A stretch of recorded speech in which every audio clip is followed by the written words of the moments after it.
जय हिंद मित्रों, स्वागत है आप सभी का उपकार 99 के इस यूट्यूब चैनल पे। दोस्तों, ने पिछले क्लास में सम्राट अशोक के अभिलेखों के बारे में पढ़ना प्रारंभ किया था और आज देखेंगे शिलालेख के पश्चात स्तंभ लेख, इसके पश्चात देखेंगे गुहा लेख। दोस्तों, हमें क्यों जरूरी प्राप्त होती हैं? मुख्यतः उनके अभिलेखों से प्राप्त होती हैं। और हमें इन अभिलेखों को क्यों पढ़ना है? तो हमें इन अभिलेखों से धर्म और प्रशासन के संबंध में, क्या दोस्तों, धर्म और प्रशासन के संबंध में जानकारी प्राप्त होती है। इसके अतिरिक्त अशोक के व्यक्तिगत जीवन से संबंधित और दोस्तों साम्राज्य की सीमा से संबंधित भी जानकारी प्राप्त होंगी। एक बात बोलिएगा, आप समझिए इधर, क्या कोई राज्य या सम्राट अपने राज्य के अंदर किसी दूसरे राजा या सम्राट के आदेशों को या विचारों को उत्कीर्ण करवाना चाहेगा? नहीं, ऐसा नहीं है। इसलिए हम इससे अनुमान लगा सकते हैं कि जहां से भी सम्राट अशोक के अभिलेख प्राप्त होंगे वह क्षेत्र सम्राट अशोक के राज्य में शामिल रहा होगा। तो हमें सम्राट अशोक के अभिलेखों से साम्राज्य की सीमा की भी जानकारी प्राप्त होगी, धर्म और प्रशासन के संबंध में भी। और इसके अतिरिक्त हम देखें तो स्थापत्य कला की भी जानकारी प्राप्त होती है। स्थापत्य कला, सम्राट अशोक के कुछ ऐसे भी अभिलेख प्राप्त हुए हैं हमें जिनका इरोजन नहीं हो सकता। दोस्तों, लंबे समय तक भी इरोजन नहीं हो सकता। तो इसलिए हम बोल सकते हैं कि सम्राट अशोक के अभिलेखों से हमें स्थापत्य कला के संबंध में भी जानकारी प्राप्त होती है। और देखें तो सामाजिक और धार्मिक जीवन के संबंध में भी जानकारी प्राप्त होगी। हमें सम्राट अशोक के अभिलेखों को इसलिए पढ़ना जरूरी है। क्यों जरूरी है? क्योंकि सम्राट अशोक के जीवन से संबंधित, वो चाहे राजनीतिक जीवन हो, धार्मिक हो, सामाजिक हो, किसी भी तरह का कोई भी पक्ष हो, सम्राट अशोक के जीवन से संबंधित हमें इनकी जानकारी मुख्यतः इनके अभिलेखों से ही प्राप्त होती है। तो चलिए प्रारंभ करते हैं सम्राट अशोक के अभिलेख। एक शिलालेख क्या है दोस्तों? तो पाषाण, चट्टान या शिला पर उत्कीर्ण किए गए हैं लेख, ये क्या है दोस्तों? शिलालेख हैं। इसके अतिरिक्त स्तंभ लेख से तात्पर्य है पत्थर के स्तंभ पर उत्कीर्ण किए गए लेख से है। और गुहा लेख से तात्पर्य गुफाओं की दीवारों पर उत्कीर्ण किए गए लेख से है।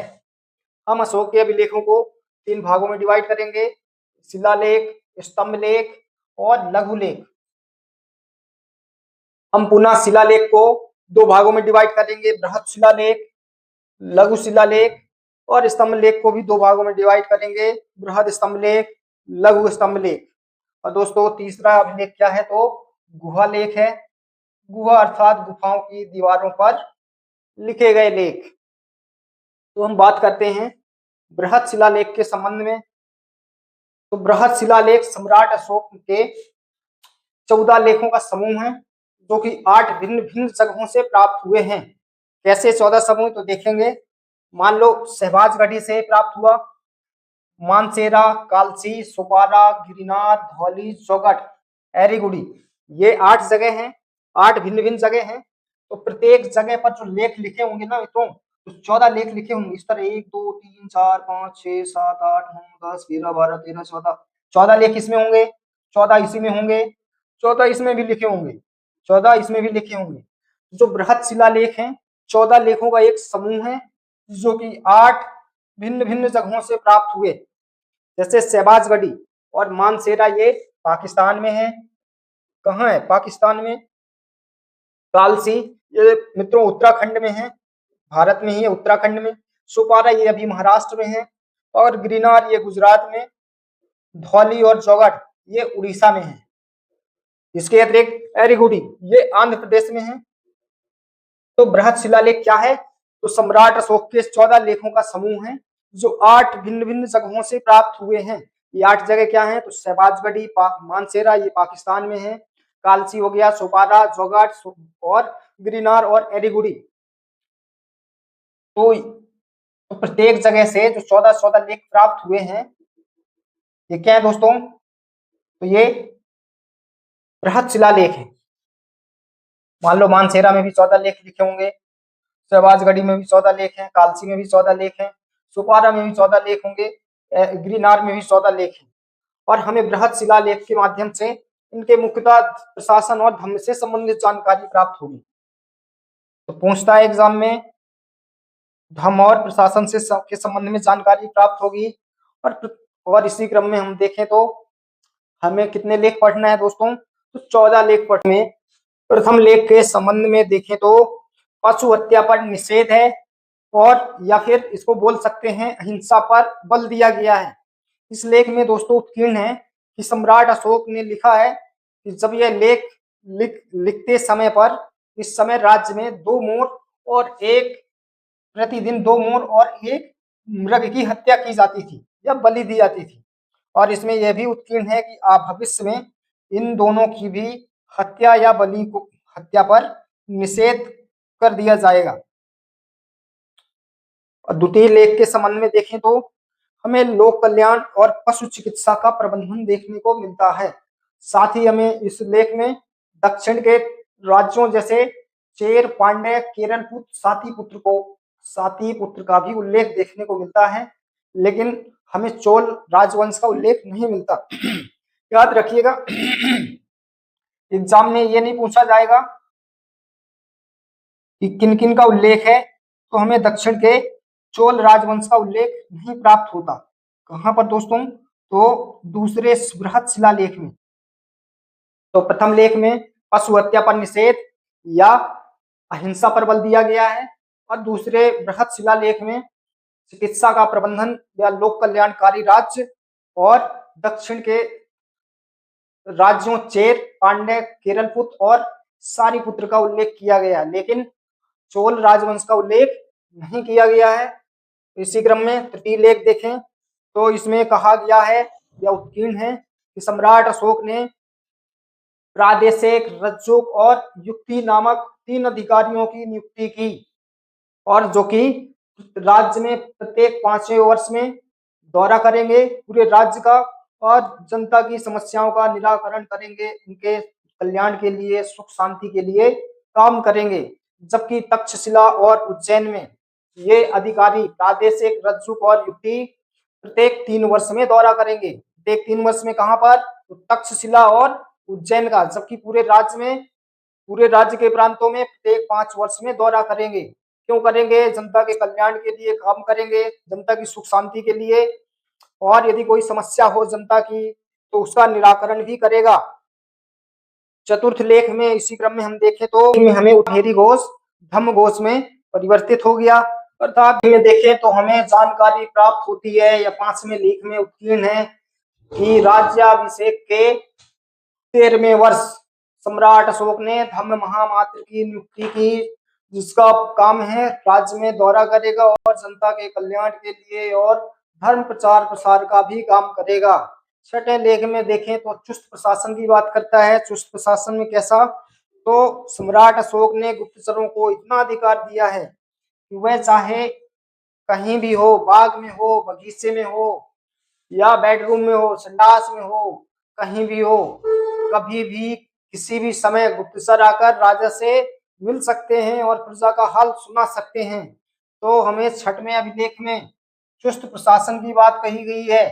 7वें लेख में देखें तो अशोक कहता है कि सभी धर्मों का सार और संयम एक ही है। सभी धर्मों का सार और संयम एक ही है। सभी संप्रदाय के लोग कहीं भी निवास कर सकते हैं, और इसमें आपसी समन्वय की बात की गई है। आपसी समन्वय याद रखने की ट्रिक है, सा से समन्वय और सा से साथ। अभी तक हमने 7 लेख कंप्लीट किए हैं। 8वें लेख में तो कहा गया है कि राज्याभिषेक के 8वें वर्ष अशोक ने आखेटक यात्राओं की जगह, आखेटक मतलब शिकार, तो आखेटक यात्राओं की जगह धर्म यात्रा की शुरुआत की। कहां से की दोस्तों, तो बोध गया से की। बोध गया कहाँ है, बिहार में। ये वही बोध गया है जहां गौतम बुद्ध को ज्ञान की प्राप्ति हुई थी। तो 8वें लेख में धम्म यात्रा पर जाएगा, या धम्म यात्रा की शुरुआत की गई, और सर्वप्रथम राज्याभिषेक के 10वें वर्ष बोध गया और 20वें वर्ष लुम्बिनी की यात्रा की। तो हमें 8वें लेख में क्या 8वां याद ऐसे रखेंगे, 8वां मतलब आखेटक। आखेटक यात्राओं की जगह धर्म यात्रा की शुरुआत, धम्म यात्रा की शुरुआत। आ से 8वां, आ से आखेटक। और 7वें लेख को कैसे याद रखेंगे, आपसी समन्वय, सा से समन्वय, सा से 7वां आपसी समन्वय। आपसी समन्वय किसमें, विभिन्न धर्मों में क्या उल्लेख मिलता है, विभिन्न धर्मों या समुदाय के लोग कहीं भी निवास कर सकते हैं। अशोक लिखता है 7वें लेख में कि सभी धर्मों का सार और संयम एक ही है। 9वें की बात करें तो हम इसमें उल्लेख मिलता है सम्राट अशोक ने छोटे मोटे त्योहारों को मनाने पर प्रतिबंध लगा दिया। याद रखिएगा, छोटे मोटे त्योहार हैं, छोटे मोटे त्योहारों पर प्रतिबंध लगा दिया। और यदि हम 10वें लेख की बात करें तो इसमें उल्लेख मिलता है कि अशोक ने यश और कीर्ति की जगह धम्म के महत्व पर अधिक बल दिया। क्यों दिया, यदि आप धम्म के अनुसार चलेंगे तो यश और कीर्ति में अपने आप बढ़ोतरी होगी, हमें यश और कीर्ति की जरूरत ही नहीं पड़ेगी। यदि आप धम्म के महत्व पर अधिक बल देंगे या धम्म के अनुसार पालन करेंगे या धम्म का पालन करेंगे। 11वां लेख में हमें जानकारी प्राप्त होती है कि धम्म जैसा कोई दान नहीं, धम्म जैसा कोई मित्र नहीं, धम्म जैसी कोई प्रशंसा नहीं और धम्म जैसा कोई बंटवारा नहीं। हमें 12वें लेख में ये भी इम्पोर्टेंट है, तो इसमें धार्मिक सहिष्णुता की बात की गई है, पूछता है सीधा सीधा एग्जाम में। 12वें अभिलेख में हमें धार्मिक सहिष्णुता के संबंध में जानकारी प्राप्त होती है। और इसी लेख में हमें उल्लेख मिलता है कि अशोक ने स्त्री महामात्रों की भी नियुक्ति की। स्त्री महामात्र मित्रों, जितने भी अधिकारियों से संबंधित लेख हैं सभी महत्वपूर्ण हैं। जैसे तृतीय लेख में प्रादेशिक रज्जुक और युक्ति अधिकारी की नियुक्ति, और हमें मालूम होता है 5वें लेख में मध्यम महामात्र की नियुक्ति, और 12वें लेख में स्त्री महामात्र की नियुक्ति। तो जितने भी अधिकारी से संबंधित होंगे सभी इंपॉर्टेंट है। तीसरा, 5वां और 12वां 13वें लेख से हमें कलिंग विजय के संबंध में जानकारी प्राप्त होती है। किस विजय की, तो कलिंग विजय कब 261 ईस्वी में हुआ। कब हुआ, राज्याभिषेक के 9वें वर्ष 261 ईस्वी में। माना जाता है इस अभिलेख में उत्कीर्ण है कि कलिंग युद्ध के पश्चात सम्राट अशोक का हृदय परिवर्तित हो गया और उसने बौद्ध धर्म को अपना लिया और उसने भेरी घोष की जगह धम्म घोष को अपना लिया। और साथ ही मित्रों 14वां अभिलेख भी प्राप्त होता है। 14वां अभिलेख में भूल चूक लेनी देनी, अर्थात इस अभिलेख में उल्लेख है कि अशोक लिखता है 14वें बृहत शिलालेख में या लिखवाता है कि ये अभिलेख मैंने नहीं लिखे, और जितने भी अभिलेखों में जो भी लिखा है या जो भी उत्कीर्ण किया गया है इसके अलावा भी मैंने कुछ कार्य किए हैं, और इन अभिलेखों में मैंने खुद नहीं लिखा, और गलतीवश कोई ना कोई भूल चूक हो गई होगी तो माफ करना। क्या दोस्तों, इसमें भूल चूक लेनी देनी 14वां लेख में। और हमें माना जाता है कि धौली और चौगट जो कि उड़ीसा से प्राप्त होते हैं, इनमें 11, 12 और 13वां लेख उत्कीर्ण नहीं है, और इनकी जगह दो पृथक पृथक लेख उत्कीर्ण किए गए हैं। जैसे पृथक पृथक कलिंग लेख पहला और पृथक पृथक कलिंग लेख दूसरा। तो इसमें कहा गया है दोनों में ही सारी प्रजा मेरी संतान है। क्या कहा गया है, तो सारी प्रजा मेरी संतान है। इसी क्रम में हम फिर से देखें तो सम्राट अशोक के विषय में हमें मुख्यतः जानकारी उनके अभिलेखों से प्राप्त होती है। अभिलेखों से हमें क्या क्या जानकारी प्राप्त होती है, तो साम्राज्य की सीमा की व्यक्तिगत जानकारी, धर्म और प्रशासन, सामाजिक राजनीतिक संबंध में भी कुछ जानकारी प्राप्त होगी। हम इनके अभिलेखों को 3 वर्गों में विभाजित करके पढ़ेंगे। पहला शिलालेख, शिलालेख को भी बृहद और लघु शिलालेख में डिवाइड करेंगे। स्तंभलेख, स्तंभलेख को भी बृहद और लघु स्तंभलेख में डिवाइड करके पढ़ेंगे। गुहालेख, गुहालेख से तात्पर्य है गुफाओं की दीवारों पर उत्कीर्ण किए गए लेख से है। यदि हम प्रथम शिलालेख की बात करें, प्रथम शिलालेख की, तो इसमें सम्राट अशोक ने अहिंसा पर बल दिया है। इसमें उल्लेख है कि इस लेख के लिखते समय राज्य में प्रतिदिन 2 मोर और 1 मृग की हत्या की जाती थी, भविष्य में ये भी नहीं की जाएगी। तो पहले बृहद शिलालेख में अहिंसा पर बल दिया गया है या हिंसा न करना। दूसरे शिलालेख में देखें तो हमें दूसरे शिलालेख में देखें दोस्तों तो लोक कल्याण या पशु चिकित्सा का प्रबंध देखने को मिलता है। साथ ही के बृहद शिलालेखों का रिवीजन 14 के 14। पहले लेख में पशु हत्या पर निषेध अर्थात अहिंसा पर बल दिया गया है। इसमें उल्लेख है कि इस लेख के लिखते समय राज्य में प्रतिदिन 2 मोर और 1 मृग की हत्या की जाती थी और भविष्य में इसकी हत्या भी नहीं की जाएगी। दूसरे लेख में देखें तो लोक कल्याणकारी राज्य की और पशु चिकित्सा का प्रबंध मिलता है। साथ ही हमें दक्षिण के राज्यों जैसे चेर पांड्य सातीपुत्र और केरल पुत्र का उल्लेख मिलता है, लेकिन हमें चोल राजवंश का उल्लेख नहीं मिलता है। तीसरे शिलालेख की बात करें तो दोस्तों इसमें हमें उल्लेख मिलता है कि सम्राट अशोक ने 3 अधिकारियों प्रादेशिक रज्जुक और युक्ति को नियुक्त किया ताकि ये प्रांतों का दौरा करेंगे और जनता की समस्याओं का निराकरण करेंगे, उनके सुख शांति और कल्याण के लिए कार्य करेंगे। इसी क्रम में ये अधिकारी प्रत्येक 5वें वर्ष में प्रांत का दौरा करेंगे, जबकि तक्षशिला और उज्जैन में प्रत्येक 3रे वर्ष में राज्य का दौरा करेंगे। जबकि चौथे अभिलेख में देखें तो हमें क्या मिलता है दोस्तों, तो पियदस्सी हमें मिलता है कि इस चतुर्थ लेख में देखें तो ये उल्लेख मिलता है कि राजा अब भेरी घोष के स्थान पे धम्म घोष की यात्रा में जाने लगा। भेरी घोष मतलब युद्ध विजय, तो हमें युद्ध विजय भेरी घोष की जगह युद्ध धम्म घोष के संबंध में जानकारी। चौथे लेख। 5वां लेख फिर भी इंपॉर्टेंट है दोस्तों कि राज्याभिषेक के 13वें वर्ष धम्म महामात्र नामक अधिकारी की नियुक्ति की, जो धम्म का प्रचार प्रसार करेगा, जनता के सुख और शांति कल्याण के लिए भी कार्य करेगा। 6वें लेख में हमें कहीं भी मतलब बाग में, बगीचे में, राजमहल में या कहीं सो भी रहा हो, नींद में हो या अपने बाथरूम में हो, संडास में हो, कहीं भी हो, वह प्रजा का हाल आके उसी वक्त सुना सकते हैं। तो इससे हमें चुस्त प्रशासन की बात होती है 6वें लेख में। 7वें लेख में हमें ये कहा गया है कि सभी धर्मों का सम्मान करें, आपसी समन्वय की बात कही गई है। ये भी कहा गया है कि सभी धर्मों का सार और संयम एक ही है। 8वें लेख में आसे आखेटक तो 8वें लेख में उल्लेख है सम्राट अशोक आखेटक यात्राओं की जगह धम्म यात्राओं पर जाने लगा और इसी क्रम में 10वें वर्ष में राज्याभिषेक के 10वें वर्ष में बोध गया और राज्याभिषेक के 20वें वर्ष में लुम्बिनी की यात्रा की।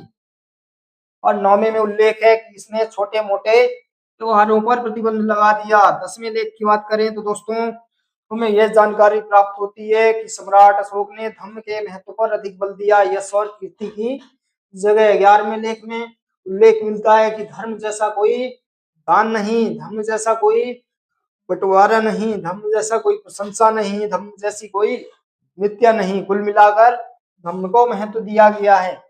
12वें लेख में देखें तो हमें धार्मिक सहिष्णुता के संबंध में जानकारी प्राप्त होती है और 12वें ही में हमें स्त्री महामात्र की नियुक्ति के संबंध में जानकारी प्राप्त होती है।